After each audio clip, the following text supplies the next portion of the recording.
ಅರೆ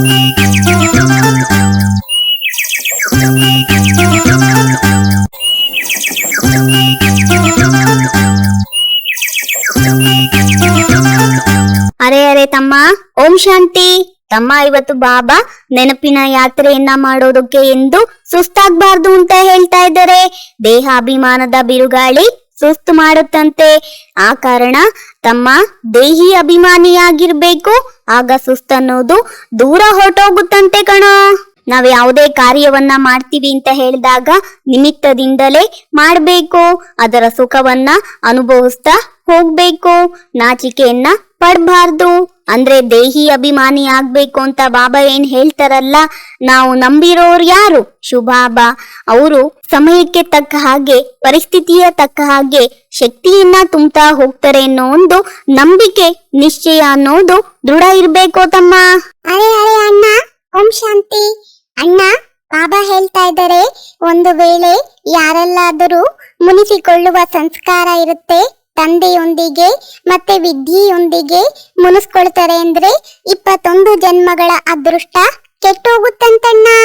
ಆ ಕಾರಣ ತಂದೆ ಹೇಳ್ತಾರೆ, ಮಧುರ ಮಕ್ಕಳೇ, ದೇಹಾಭಿಮಾನಕ್ಕೆ ವಶರಾಗಿ ಎಂದೂ ಸಹ ಉಲ್ಟಾ ನಶೆ ಏರ್ಬಾರ್ದಂತೆ. ನಾನು ಇಷ್ಟು ಜನರಿಗೆ ತಿಳಿಸ್ತೀನಿ, ಇಷ್ಟು ಸಹಾಯ ಮಾಡ್ತೀನಿ ಅಂತ ತಂದೆಯನ್ನ ನೋಡಿ ಎಷ್ಟು ದೊಡ್ಡ ಅಥಾರಿಟಿಯಾಗಿದ್ದರೂ ಸಹ ಎಷ್ಟು ನಿರಹಂಕಾರಿಯಾಗಿದ್ದಾರೆ. ಆ ಕಾರಣ ತಂದೆಯನ್ನ ನೋಡ್ಬೇಕಂತೆ. ರಾತ್ರಿಯ ಪ್ರಯಾಣಿಕ ಸುಸ್ತಾಗ್ಬೇಡ ಅಂತ ಬಾಬಾ ಹೇಳ್ತಿದಾರಣ್ಣ. ಅಣ್ಣ, ನಾವು ರಾತ್ರಿಯ ಪ್ರಯಾಣಿಕರು ಅಂದ್ರೆ ಬ್ರಾಹ್ಮಣರಿಗೆ ಈ ರಾತ್ರಿ ಮುಕ್ತಾಯ ಆಯ್ತಂತೆ. ಭಕ್ತಿ ಮಾರ್ಗಕ್ಕೆ ರಾತ್ರಿ ಅಂತ ಹೇಳ್ತಾರಂತಣ್ಣ. ರಾತ್ರಿ ಅರ್ಧ ಕಲ್ಪ ಈಗ ಮುಗಿತಾ ಇದೆಯಂತಣ್ಣ. ನಿತ್ಯ ದಿನ ಮತ್ತು ರಾತ್ರಿ ಇರುತ್ತೆ. ನಾವು ಬ್ರಾಹ್ಮಣರು ಅರ್ಧ ಕಲ್ಪ ದಿನ ಮತ್ತು ಅರ್ಧ ಕಲ್ಪ ರಾತ್ರಿ ಇರುತ್ತೆ ಅಂತ ಹೇಳ್ತಿದಾರಣ್ಣ. ಈ ಸಮಯದಲ್ಲಿ ತಂದೆ ಬಂದಾಗ ಅಂಧಕಾರ ಇದೆಯಂತಣ್ಣ. ಈಗ ಮುಂಜಾನೆ ಆಗ್ತಾ ಇದೆ. ತಂದೆ ಹೇಳ್ತಾರೆ, ಮಧುರಾತಿ ಮಧುರ ಮಕ್ಕಳೇ, ನೆನಪಿನ ಯಾತ್ರೆಯಲ್ಲಿ ಸುಸ್ತಾಗ್ಬಾರ್ದಂತಣ್ಣ. ಹೇಗೆ ದೈಹಿಕ ಯಾತ್ರೆ ಇರುತ್ತೆ, ಮೊದಲು ಪಾದಯಾತ್ರೆಯಲ್ಲೇ ಹೋಗ್ತಿದ್ರು. ನಿಧಾನ ನಿಧಾನವಾಗಿ ಮಧ್ಯ ಮಧ್ಯದಲ್ಲಿ ವಿಶ್ರಾಂತಿ ಪಡ್ಕೊಳ್ತಿದ್ರಂತಣ್ಣ. ಅವರಿಗೆ ನಾವು ಇಂತಿಂತ ಸ್ಥಳಗಳಲ್ಲಿ ವಿಶ್ರಾಂತಿ ಪಡಿಬೇಕು ಅಂತ ಗೊತ್ತಿರುತ್ತಂತಣ್ಣ. ಮೊದ್ಲು ಏನೇ ಪಾದಯಾತ್ರೆ ಮಾಡ್ತಿದ್ದಾಗ ಶ್ರದ್ಧೆಯಿಂದ ಮಾಡ್ತಿದ್ರಂತೆ. ಅದ್ರಲ್ಲಿ ಬಹಳ ಪರಿಶ್ರಮ ಇದೆ. ಈಗಂತೂ ಬಸ್ಸು, ಟ್ರೈನು ಎಲ್ಲ ಫೆಸಿಲಿಟೀಸ್ ಇರೋ ಕಾರಣ ಕಷ್ಟ ಏನಿಲ್ಲ, ಸಹಜ ಅಂತ ಬಾಬಾ ಹೇಳ್ತಿದಾರಣ್ಣ. ಇಲ್ಲಿ ಬಾಬೂರು ಕೂಡ ಅಣ್ಣ ಸಹಜ ನೆನಪು ಮತ್ತು ಯೋಗವನ್ನ ಕಲಿಸ್ಕೊಡ್ತಾರಂತೆ. ನಮ್ಗೆ ಯಾವ್ದಾದ್ರು ಕೆಲಸ ಮಾಡ್ಬೇಕು ಅಂದ್ರೆ, ಮೋಟಿವೇಶನ್ ಬೇಕು ಅಂದ್ರೆ ಆ ಕೆಲಸವನ್ನ ಮಾಡುವುದಕ್ಕೆ ಶುರು ಮಾಡಬಾರ್ದು. ಮೋಟಿವೇಶನ್ ಸಿಕ್ಕದ ನಂತರ ಶುರು ಮಾಡ್ಬೇಕಂತಣ್ಣ. ತಂದೆ ಹೇಳ್ತಾರೆ, ಮಕ್ಕಳೇ, ಶರೀರ ನಿರ್ವಹಣೆಗೆ ಕಾರ್ಯವನ್ನಂತೂ ಮಾಡಬೇಕು. ಅದಕ್ಕಾಗಿ ಅನುಮತಿ ಇದೆ. 8 ಗಂಟೆಗಳು ಶರೀರ ನಿರ್ವಹಣೆಗಾಗಿ, 8 ಗಂಟೆ ಸಮಯ ವಿಶ್ರಾಂತಿಗಾಗಿ, ಇನ್ನುಳಿದ ಗಂಟೆಗಳ ಸಮಯವನ್ನ ಇದರಲ್ಲಿ ಕೊಡಿ ಅಂತ ಹೇಳ್ತಿದ್ದಾರೆ. ಪೂರ್ಣ 8 ಗಂಟೆಗಳ ಸಮಯವನ್ನ ಯಾರೂ ಕೊಡ್ತಾ ಇಲ್ಲ. ಅಂತ್ಯದಲ್ಲಿ 8 ಗಂಟೆವರೆಗೆ ತಲುಪ್ತೀವಂತೆ. ಆ ಕಾರಣ ಚಾರ್ಟ್ ಅನ್ನ ಹೆಚ್ಚಿಸ್ಕೊಳ್ತಾ ಹೋಗ್ಬೇಕು. ಇಲ್ಲಿ ಬಂದ್ ಕೂತ್ಕೊಂಡಾಗ ನೆನ್ಪನ್ನ ತರಿಸ್ಲಾಗತ್ತೆ. ಇದನ್ನ ಧ್ಯಾನ ಅಂತ ಹೇಳ್ತಾರೆ. ತಂದೆಯ ನೆನಪಿನಲ್ಲಿ ಕೂತ್ಕೊಳ್ಬೇಕು. ಇದರ ಅರ್ಥ ಕೇವಲ ಇಲ್ಲಿಗೆ ಬಂದು ನೆನಪಿನಲ್ಲಿ ಕುಳಿತುಕೊಳ್ಳಬೇಕಂತಲ್ಲ. ಇಂಥವರು ಅನೇಕರಿದ್ದಾರೆ. 5-10 ನಿಮಿಷ ಯೋಗ ಮಾಡಿ ಹೋಗೋಣ ಅಂತ ತಿಳಿತಾರೆ. ಆದ್ರೆ ತಂದೆ ಹೇಳ್ತಾರೆ, ಕಾರ್ಯ ವ್ಯವಹಾರಗಳನ್ನ ಮಾಡ್ತಾ ಎಲ್ಲಿಗೆ ಬಂದ್ರೂ ಕೂಡ ಹೋದ್ರೂ ಯೋಗದಲ್ಲಿ ಇರ್ಬೇಕು ಅಂತ ಬಾಬಾ ಹೇಳ್ತಿದ್ದಾರೆ. ನಮ್ಮ ಕಲ್ಯಾಣ ಆಗೋದೇ ನೆನಪಿನ ಯಾತ್ರೆ ಅಂತನೂ ಕೂಡ ತಮ್ಮ ಬಾಬಾ ತಿಳಿಸ್ತಾ ಇದ್ದಾರೆ ಕಣೋ. ಇವತ್ತು ಮಾಯಿ ಬಿರುಗಾಳಿ ಬರೋದ್ರಿಂದ ಬುದ್ಧಿ ಯೋಗನೇ ತುಂಡಾಗತ್ತಂತಣ್ಣ. ಮತ್ತೆ ದೇಹಾಭಿಮಾನದಲ್ಲಿ ಬರೋದ್ರಿಂದ ಉದ್ಯೋಗ, ವ್ಯವಹಾರ, ಮಕ್ಕಳು ನೆನಪಿಗೆ ಬಂದ್ಬಿಡ್ತಾರಂತೆ. ಆ ಕಾರಣ ತಂದೆ ಏನ್ ಹೇಳ್ತಾರೆ ಅಂದ್ರೆ, ಉದ್ಯೋಗ, ವ್ಯವಹಾರ ಎಲ್ಲ ಸಮಾಪ್ತಿ ಆಗತ್ತೆ. ನಾವು ಮಕ್ಕಳೀಗ ವಾರಸುದಾರರು ಆಗೋದಿಲ್ವಂತೆ, ಎಲ್ಲರೂ ಸಮಾಪ್ತಿ ಆಗ್ತಾರಂತೆ. ಈಗಂತೂ ವಾರಸುದಾರ ಬೇಹದ್ದಿನ ತಂದೆ ಇದ್ದಾರೆ. ಅದ್ದಿನ ಆಸ್ತಿ ಎಲ್ಲ ಸಮಾಪ್ತಿ ಆಗತ್ತೆ. ಮಕ್ಕಳು ದೊಡ್ಡವರಾಗುತ್ತಾರೆ, ವಿವಾಹ ಆಗ್ತಾರೆ, ಇದಾಗುವುದು ಅದಾಗುವುದು ಎಂದು ಸಾಹುಕಾರರು ತಿಳ್ಕೊಳ್ತಾರಂತೆ. ಆದ್ರೆ ಅಷ್ಟೊಂದು ಸಮಯ ಇಲ್ಲ ಅಂತ ಬಾಬಾ ಹೇಳ್ತಾ ಇದ್ದಾರೆ. ಪ್ರಪಂಚದಿಂದ ಮೋಹವನ್ನ ತೆಗಿಬೇಕು ಸಂಪೂರ್ಣ ರೀತಿಯಲ್ಲಿ. ಇದು ಸ್ಮಶಾನ ಆಗತ್ತಂತಣ್ಣ. ಉದ್ಯೋಗ, ವ್ಯವಹಾರ, ಮಕ್ಕಳು ಮೊದಲಾದವರ ಚಿಂತನೆಯಲ್ಲಿ ಶರೀರ ಬಿಡ್ತೀರಾ ಅಂದ್ರೆ ತಮಗ್ ತಾವೇ ನಷ್ಟ ಮಾಡ್ಕೊಳ್ತೀವಿ ಅಂತ ಹೇಳ್ತಿದಾರಣ್ಣ. ನಾವು ಬೇರೆಯವರ ತಪ್ಪುಗಳಿಂದ ಕಲಿಬೇಕು. ಏಕೆಂದರೆ ಎಲ್ಲಾ ತಪ್ಪುಗಳನ್ನು ನಾವೇ ಮಾಡಿ ಕಲಿಯುವಷ್ಟು ದೊಡ್ಡ ಜೀವನ ನಮ್ಗೆ ಉಳಿದಿಲ್ಲ. ಆ ಕಾರಣ ಪಕ್ಕದಲ್ಲೇನಾದ್ರೂ ಆಯ್ತು ಅಂದ್ರೆ ನಮ್ಗೆ ಆಗಿದ್ದೇನೋ ಒಂದ್ ರೀತಿಯಲ್ಲಿ ನಾವು ನಮ್ಮ ಸಂಸ್ಕಾರವನ್ನ ಪರಿವರ್ತನೆ ಮಾಡ್ಕೊಳ್ಬೇಕು. ಸಮಯ ತುಂಬಾ ಹತ್ರ ಬಂದಿದೆ ಅಂತ ಬಾಬಾ ಹೇಳ್ತಿದಾರಣ್ಣ. ಏನ್ ನಡೀತಾ ಇದೆ? ಕಲ್ಪಾಂತರ ಆಗ್ತಾ ಹೋಗ್ತಾ ಇದೆ. ದೊಡ್ಡ ನಷ್ಟದ ಮಾತಾಗಿದೆ ಅಂದ್ಮೇಲೆ ನಾವು ಹೇಗೆ ಪೂರ್ಣ ಆಸ್ತಿಯನ್ನ ಪಡಿಬೇಕು ಅಂತ ವಿಚಾರ ಮಾಡ್ಬೇಕು. ಹೇಗೆ ಸಂಪಾದನೆ ಮಾಡೋನ್ಗೆ ಹಣದ ದುರಾಸೆ ಇರುತ್ತೆ, ಆದ್ರೆ ಇರಬಾರ್ದು. ಯಾವ್ದ್ರಲ್ಲೂ ಅತಿಯಾಗಿ ಹೋಗ್ಬಾರ್ದು. ಯಾರಾದ್ರೂ ದಿವಾಳಿ ಆಗ್ತಾರೆ ಅಂತ ಹೇಳಿದ್ರೆ ಬಹಳ ಚಿಂತೆ ಆಗ್ಬಿಡುತ್ತೆ. ಶಿವ ತಂದೆಯನ್ನ ಮರ್ತೋಗ್ತಾರೆ. ನಂತರ ಜ್ಞಾನದಲ್ಲಿ ಬಂದ ಕಾರಣವೇ ದಿವಾಳಿ ಆದ್ವಿ, ರೋಗಿ ಆದ್ವಿ ಅಂತ ದೋಷ ಆಗ್ತಾರೆ. ಈ ರೀತಿ ಎಂದು ಕೂಡ ತಿಳಿದುಕೊಳ್ಬಾರ್ದು ಅಂತ ಬಾಬಾ ಹೇಳ್ತಾ ಇದ್ದಾರೆ. ಕಾಯಿಲೆ ಏನೆಲ್ಲ ಬರುತ್ತೆ ಅದು ಕರ್ಮ ಭೋಗ ಅಂತ ಹೇಳ್ತಿದ್ದಾರೆ. ಒಳ್ಳೇದೇ ಆಗಿರ್ಬೋದು, ಏಕೆಂದ್ರೆ ಇದರಿಂದ ವಿಕರ್ಮಗಳು ವಿನಾಶವಾಗತ್ತಂತೆ. ಧರ್ಮರಾಜನ ಶಿಕ್ಷೆಗಳಿಂದನೂ ಕಾಯಿಲೆ ಒಳ್ಳೇದಲ್ವಾ ಅಂತ ಹೇಳ್ತಿದ್ದಾರೆ. ತಮ್ಮ ಕರ್ಮ ಭೋಗವನ್ನ ಕಳಿಬೇಕು. ಇದಂತೂ ಮಹಾರೋಗಿ ಶರೀರ ಅಂತ ಹೇಳ್ತಿದ್ದಾರೆ. ಎಷ್ಟೊಂದು ಸಂಭಾಲನೆ ಇದನ್ನ ಮಾಡ್ಬೇಕಾಗತ್ತೆ. ನಡೆಯುತ್ತಾ ಇದ್ದಂತೆ ನಿಂತು ಹೋಗ್ಬಿಡುತ್ತೆ. ಕೆಲವರಿಗೆ ಹೃದಯಾಘಾತ ಆಗತ್ತಂತೆ. ತಮ್ಮ ಹಳೆಯ ಪ್ರಪಂಚವನ್ನ ತಮ್ಮ ಬಾಬಾ ಹೇಳ್ತಾ ಇದ್ದಾರೆ ಬುದ್ಧಿಯಿಂದ ಸಂಪೂರ್ಣ ಬಿಟ್ಬಿಡ್ಬೇಕು. ಹೇಗೆ ತಂದೆ ಹೊಸ ಮನೆ ಕಟ್ಟಿಸ್ತಾ ಇದ್ದಾರೆ ಅಂತ ಹೇಳಿದಾಗ ಮಕ್ಕಳ ಬುದ್ಧಿ ಹಳೆಯ ಮನೆಯಿಂದ ತುಂಡ ಆಗತ್ತೆ. ಅಯ್ಯೋ ಹೊಸ ಮನೆಗೆ ಹೋದ್ರೆ ಸಾಕು ಅಂತ. ನಮ್ದು ಹೊಸ ಮನೆ ಯಾವುದು ತಮ್ಮ? ಸತ್ಯುಕ್ ಹೋದ್ರೆ ಸಾಕಪ್ಪ ಅನ್ನಿಸ್ತಿದೆ ಅಲ್ವೇನೋ. ನಮ್ಗೆ ಎಷ್ಟೇ ದೊಡ್ಡ ಶತ್ರು ಆಗಿರ್ಲಿ ಆ ಸಮಯದಲ್ಲಿ ಬಂದು ನಮ್ಮನ್ನ ಗೌರವಿಸ್ತಾರೆ ಅಂತ ಹೇಳಿದಾಗ ನಾವು ಗೌರವಿಸುವುದು ಉತ್ತಮ ಲಕ್ಷಣ ಅಂತನೂ ಕೂಡ ಹೇಳ್ಬೋದು ತಮ್ಮ. ಅಣ್ಣ, ಬಾಬಾ ಹೇಳ್ತಾ ಇದ್ದಾರೆ ಮಾಯೆಯ ಬಿರುಗಾಳಿಗಳು ಬರೋದ್ರಿಂದ ಬುದ್ಧಿಯ ಯೋಗವೇ ತುಂಡಾಗತ್ತಂತೆ. ಮತ್ತೆ ದೇಹಾಭಿಮಾನದಲ್ಲಿ ಬರೋದ್ರಿಂದ ಉದ್ಯೋಗ, ವ್ಯವಹಾರ, ಮಕ್ಕಳು ನೆನ್ಪಿಗೆ ಬರ್ತಾರಂತೆ. ಆ ಕಾರಣ ತಂದೆ ಏನ್ ತಿಳಿಸ್ತಾರೆ ಅಂದ್ರೆ ಉದ್ಯೋಗ, ವ್ಯವಹಾರ ಎಲ್ಲ ಸಮಾಪ್ತಿ ಆಗತ್ತೆ. ನಾವು ಮಕ್ಕಳು ವಾರಸುದಾರರು ಆಗೋದಿಲ್ಲ, ಎಲ್ಲ ನಾಶವಾಗತ್ತೆ. ಈಗಂತೂ ವಾರಸುದಾರ ಬೇಹಿದ್ದಿನ ತಂದೆ ಇದ್ದಾರಂತಣ್ಣ. ಅದ್ದಿನ ಆಸ್ತಿ ಎಲ್ಲ ಸಮಾಪ್ತಿ ಆಗತ್ತೆ. ಮಕ್ಕಳು ದೊಡ್ಡವರಾಗುವರು, ವಿವಾಹವಾಗುವುದು. ಲೇ ತಮ್ಮ, ಭಾರತದಲ್ಲೇ ಸಂಪೂರ್ಣ ನಿರ್ವಿಕಾರಿಗಳಾಗಿದ್ವಂತೆ. ಭಾರತವೇ ನಿರ್ವಿಕಾರಿಯಾಗಿತ್ತು. ಈಗ ಭಾರತ ವಿಕಾರಿಯಾಗಿದ್ದೆ. ಸಂಪೂರ್ಣ ನಿರ್ವಿಕಾರಿಗಳು ಸೂರ್ಯವಂಶೀಯರಿಗೆ ಹೇಳ್ತಾರಂತೆ. ಬಲೆ ರಾಮಚಂದ್ರನ ರಾಜ್ಯದಲ್ಲಿ ವಿಕಾರದ ಮಾತಿರೋದಿಲ್ಲ, ಆದ್ರೆ ಕಲೆಗಳು ಕಡಿಮೆ ಆಗತ್ತಂತೆ. 1250 ವರ್ಷಗಳು ಕಡಿಮೆ ಆಯಿತು ಅಂತ ಹೇಳಿದ್ರೆ ಪ್ರಪಂಚದ ಶಕ್ತಿ ಕಡಿಮೆ ಆಯಿತು. ಆ ಕಾರಣ ಅವರನ್ನ ಸತೋ ಪ್ರಧಾನರಿಂದ ಸತೋ ಅಂತ ಹೇಳಲಾಗತ್ತೆ. ನಾವು ಮೊಮ್ಮ ಬಾಬಾರವರನ್ನ ಫಾಲೋ ಮಾಡಿ ಸೂರ್ಯವಂಶಿ ಮಹಾರಾಜ ಮಹಾರಾಣಿ ಆಗ್ತೀವಿ ಅಂತ ಬಾಬಾ ಹೇಳ್ತಾ ಇದ್ದಾರೆ. ಇದರಲ್ಲಿ ಕಷ್ಟ ಅಥವಾ ಖರ್ಚಿನ ಮಾತಿಲ್ಲ. ಇದರಲ್ಲಿ ಬಾಯಿಯಿಂದ ಏನನ್ನೂ ಹೇಳುವಂತಿಲ್ಲ, ಕೇವಲ ನೆನಪು. ಇದಕ್ಕೆ ಸಹಜ ಯೋಗ ಅಂತ ಹೇಳಲಾಗತ್ತೆ. ಇದರಲ್ಲಿ ಪರಿಶ್ರಮ ಪಡ್ಬೇಕಂತೆ.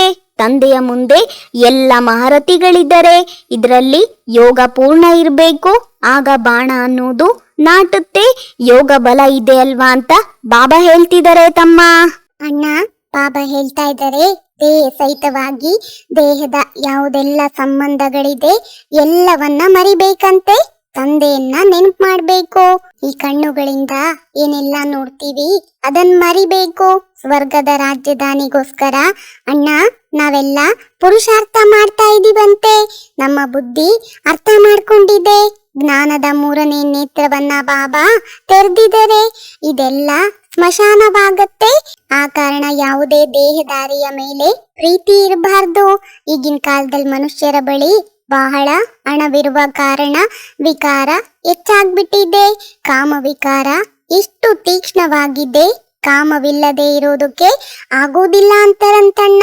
4-5 ವರ್ಷಗಳವರೆಗೆ ಪವಿತ್ರವಾಗಿದ್ದು ನಂತರ ಬಾಬೋರಿಗೆ ಪತ್ರ ಬರೀತಾರಂತಣ್ಣ. ಬಾಬಾ, ಇಂದು ಇವರಿಗೆ ಭೂತ ಹಿಡ್ಕೊಂಡಿದೆ, ಮುಖ ಕಪ್ಪು ಮಾಡ್ಕೊಂಡಿದ್ದಾರೆ ಅಂತ. ತಿಂತಾರೆ. ಒಮ್ಮೆಲೆ 5 ಅಂತಸ್ತಿನಿಂದ ಕೆಳಗಡೆ ಬಿದ್ರು. ಮೊದಲನೇದು, ಅಣ್ಣ ಬಾಬಾ ಹೇಳ್ತಾ ಇದ್ದಾರೆ, ದೇಹಾಭಿಮಾನ ಮೇಲಿಂದ ಬಿದ್ರೆ ಮೂಳೆ ಪುಡಿ ಪುಡಿ ಆಗತ್ತಂತೆ, ಮತ್ತೆ ಪುರುಷಾರ್ಥ ಮಾಡೋದ್ರಲ್ಲಿ ಸಮಯ ಇಡ್ಸುತ್ತೆ. ಅಣ್ಣ ಬಾಬಾ ಎಷ್ಟ್ ಚೆನ್ನಾಗಿ ಎಲ್ಲ ನಾಶ ಆಗತ್ತೆ ಅಂತ ಹೇಳ್ತಿದ್ದಾರೆ ನೋಡಣ್ಣ. ಕೇವಲ ಸಾಮಾನ್ಯ ಜನರು ಮಾತ್ರ ಅಸಾಮಾನ್ಯ ಕೆಲಸಗಳನ್ನ ಮಾಡೋದಕ್ಕೆ ಸಾಧ್ಯ ಆಗತ್ತಂತೆ. ನಮ್ಮ ಹಣೆ ಬರವನ್ನ ನಿರ್ಧರಿಸುವ ಜವಾಬ್ದಾರಿ ಆಕಾಶದಲ್ಲಿರುವಂತ ನಕ್ಷತ್ರಗಳ ಮೇಲಿಲ್ಲ, ಅದು ನಮ್ಮ ಮೇಲೆ ಇದೆಯಂತಣ್ಣ. ತಂದೆ ಯಾವಾಗ ತಿಳಿಸ್ತಾರೆ ನಿಶ್ಚಯ ಬರೋದಿಲ್ಲ. ಶರೀರ ನಿವಾರಣಾರ್ಥವಾಗಿ ಕರ್ಮವನ್ನಂತ ಅವಶ್ಯವಾಗಿ ಮಾಡಬೇಕು. ಯಾರು ಸೇವಾದಾರಿ ಮಕ್ಕಳಿದ್ದಾರೆ, ಅರ್ಥಾತ್ ಪಾಂಡವರಿದ್ದಾರೆ, ಅವರಂತೂ ಸರ್ಕಾರದಿಂದ ಪಾಲನೆ ತೆಗೆದುಕೊಳ್ಬಹುದು. ಅವರ ಪೂರ್ಣ ಸಂಭಾಲನೆಯನ್ನ ಮಾಡ್ಬೇಕಾಗತ್ತೆ. ಈಗ ಮಕ್ಕಳ ಸ್ಥಿತಿ ಈ ರೀತಿ ಇರಬೇಕು ಅಂತ ಹೇಳ್ತಿದ್ದಾರೆ. ತಂದೆಯ ನೆನಪಿನಲ್ಲಿದ್ದು ಪ್ರಪಂಚದೆಲ್ಲವನ್ನ ಮರಿಬೇಕು. ಯಾರು ನೆನಪಿನ ಯಾತ್ರೆಯಲ್ಲಿ ಪಕ್ಕಾ ಮಸ್ತರಾಗಿರ್ತಾರೆ ಅವರ ಸ್ಥಿತಿ ಸಹ ಬಹಳ ಶಕ್ತಿಶಾಲಿಯಾಗಿರುತ್ತೆ. ಹೇಗೆ ಶಿವ ತಂದೆಯ ನೆನಪಿನಲ್ಲಿದ್ದು ಶರೀರ ಬಿಡ್ತೀರಾ, ಸನ್ಯಾಸಿಗಳು ಬ್ರಹ್ಮ ತತ್ವದ ನೆನಪಿನಲ್ಲಿ ಶರೀರ ಬಿಟ್ರೂ ಸಹ ವಾಯುಮಂಡಲ ಪ್ರಶಾಂತವಾಗಿರುತ್ತಂತೆ. ಬ್ರಹ್ಮ ತಂದೆಗೆ ಅನುಭವ ಇದೆ. ಮನುಷ್ಯರು ಯಾರಾದ್ರೂ ಶರೀರ ಬಿಟ್ಟಾಗ ಮನೆಯಲ್ಲಿ ಶಾಂತಿ ಏರ್ಪಾಡಾಗತ್ತೆ. ಇದ್ರಲ್ಲೂ ಕೂಡ ಹಾಗೆ ಆಗತ್ತೆ. ಅಂತಿಮದಲ್ಲಿ ಎಲ್ಲವನ್ನ ಮರ್ತ್ಬಿಡ್ತೀವಂತೆ. ಕೇವಲ ನಾವೀಗ ಮನೆಗೆ ಹಿಂತಿರುಗಿ ಹೋಗ್ಬೇಕು. ದೇಹಾಭಿಮಾನ ಕಳೆಯುತ್ತಾ ಹೋಗುತ್ತೆ. ಅಂತಿಮದಲ್ಲಿ ಶರೀರವನ್ನ ಖುಷಿ ಖುಷಿಯಿಂದ ಬಿಡಬೇಕು. ಎಲ್ಲಿಗೆ ಹೋಗ್ತಿದೀವಿ ಆ ಸ್ಥಿತಿ ಬರುವುದೋ ಆಗ್ಲೇ ವಿಜಯ ಮಾಲೆಯಲ್ಲಿ ಬರೋದಕ್ಕೆ ಯೋಗ್ಯವಾಗ್ತಿವಂತೆ ತಮ್ಮ. ಆಕಾಶ ಮಂಡಲವನ್ನ ಸೃಷ್ಟಿಸಿದ ಭಗವಂತ ಮಾತನ್ನ ಕೇಳ್ರಿ. ಆತನೇ ದೇವ್ರು. ಭೂಲೋಕವನ್ನ ನಿರ್ಮಿಸಿ ರೂಪಿಸಿ ಸ್ಥಾಪಿಸಿದನು. ಅದನ್ನ ಶೂನ್ಯ ಸ್ಥಾನವಾಗಿರಬೇಕು ಅಂತ ಸೃಷ್ಟಿಸಿದ. ಇಲ್ಲಿ ಈ ಸಾಕಾರ ಪ್ರಪಂಚದಲ್ಲಿ ಮಾತಂದ್ರೆ ಮಾತು. ಮನುಷ್ಯರು ಕಪ್ಪೆಯಂತೆ ವಟ ವಟ ವಟ ವಟ ಅಂತ ಇರ್ತಾರೆ ತಮ್ಮ. ಎಷ್ಟು ಚೆನ್ನಾಗಿದೆ ಅಲ್ವೇನೋ ಈ ಮಾತು. ಮನೆಗೆ ಹೋದಾಗ್ಲೇ ಸಂಪೂರ್ಣ ಶಾಂತಿಯ ಅನುಭವ. ಅಣ್ಣ ಬಾಬಾ ಹೇಳ್ತಾ ಇದ್ದಾರೆ, ಡ್ರಾಮಾ ಅನುಸಾರ ನಮ್ ಸ್ಥಿತಿ ಇನ್ನು ಶಕ್ತಿಶಾಲಿ ಆಗಿಲ್ವಂತೆ.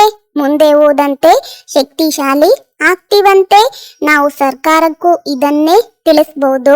ಇಷ್ಟು ವರ್ಷಗಳಲ್ಲಿ ಸ್ವರ್ಗದ ಸ್ಥಾಪನೆ ಆಗುತ್ತೆ. ಇದನ್ನ ಪತ್ರಿಕೆಗಳಲ್ಲಿ ಓದಿ ಬಂದು ನಮ್ಮನ್ ಕೇಳ್ತಾರೆ. ಕೆಲವೇ ವರ್ಷಗಳಲ್ಲಿ ಸ್ಥಾಪನೆ ಆಗತ್ತೆ ಅಂದ್ಮೇಲೆ ವಿನಾಶ ಖಂಡಿತ ಆಗತ್ತೆ. ಅನೇಕರು ಬರ್ತಾರೆ. ಇಲ್ಲಿನ ಸಂಪತ್ತೆಲ್ಲ ಸ್ವಲ್ಪ ಸಮಯಕ್ಕಾಗಿ ಮಾತ್ರ ಅಂತ ಬಾಬಾ ಹೇಳ್ತಿದಾರಣ್ಣ.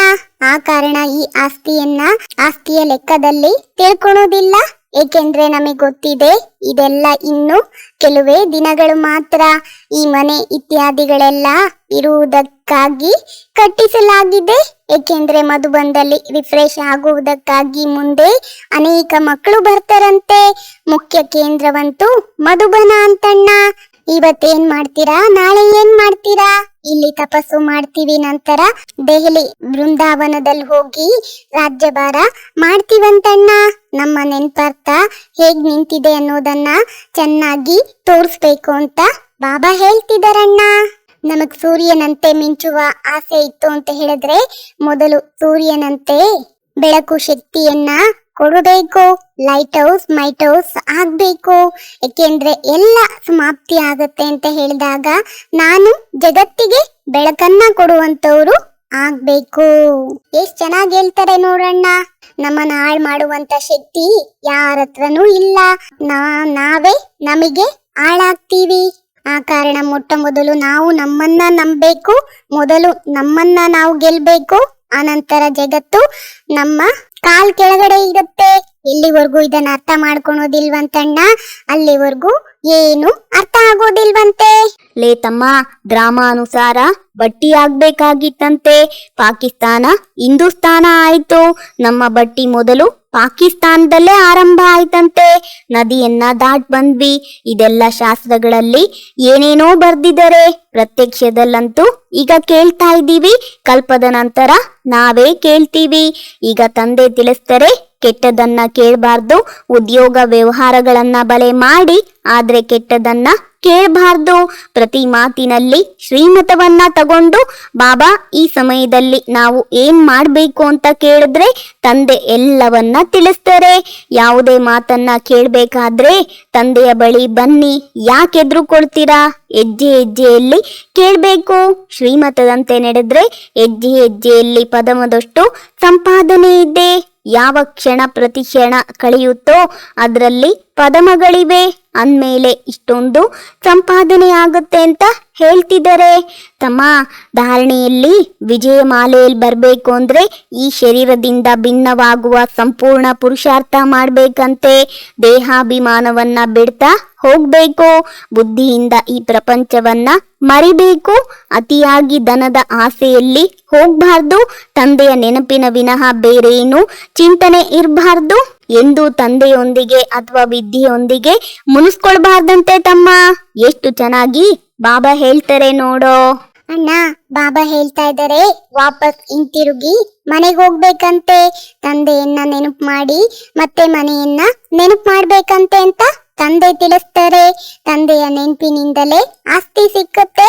ತಂದೆ ಹೇಳ್ತಾರೆ, ನನ್ನನ್ನ ಮನೆಯಲ್ಲಿ ಪರಂಧಾಮದಲ್ಲಿ ನೆನಪು ಮಾಡಿ ಮಕ್ಕಳೇ, ಇಲ್ಲಂತೂ ನಾನು ಸ್ವಲ್ಪ ಸಮಯಕ್ಕಾಗಿ ಬರ್ತೀನಿ.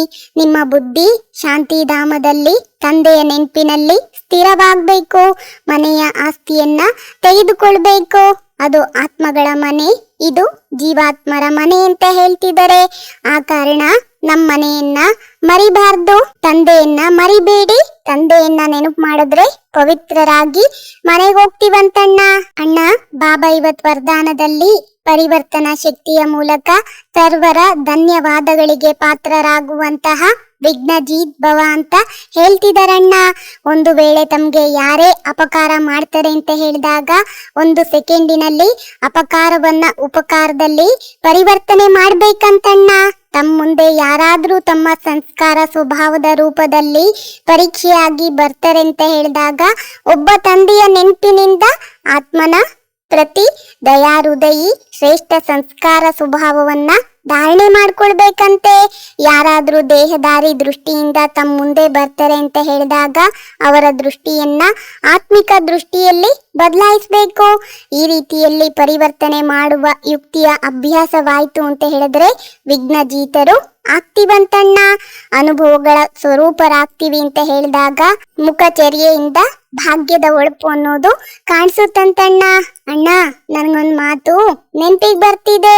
ಅತಿ ದೊಡ್ಡ ರಿಸ್ಕ್ ಜೀವನದಲ್ಲಿ ಏನು ಅಂತ ಹೇಳಿದ್ರೆ ನಾವು ಕಷ್ಟ ಪಡೋದಕ್ಕೆ ರೆಡಿ ಇಲ್ದಲೇ ಇರುವುದು. ಕಷ್ಟ ಪಡೋದಿಲ್ಲ ಅಂದ್ರೆ ಏನು ಸಿಕ್ಕೋದಿಲ್ಲ ಅಣ್ಣ. ನಾವು ದಯೆ ತೋರಿಸ್ಬೇಕು ಅಂತ ಹೇಳಿದ್ರೆ ನಾವೇನ್ ಮಾಡ್ಬೇಕು? ಪರಿಶ್ರಮ ಪಡ್ಬೇಕು, ಹಾರ್ಡ್ ವರ್ಕ್ ಮಾಡ್ಬೇಕಲ್ವಾ ಅಣ್ಣ. ನಾನು ಅಂದ್ಕೊಳ್ತೀನಿ ಈ ಅಣ್ಣ ತಮ್ಮರ ವಿಡಿಯೋ ನಿಮ್ಮೆಲ್ಲರಿಗೂ ಇಷ್ಟ ಆಗಿದೆ ಅಂದ್ರೆ ಲೈಕ್ ಮಾಡಿ, ಶೇರ್ ಮಾಡಿ, ನಿಮ್ಮದೇ ಆದಂತ ಈ ಚಾನಲಿಗೆ ಸಬ್ಸ್ಕ್ರೈಬ್ ಆಗುವುದನ್ನ ಖಂಡಿತ ಮರಿಬೇಡಿ. ಓಂ ಶಾಂತಿ. ಓಂ ಶಾಂತಿ.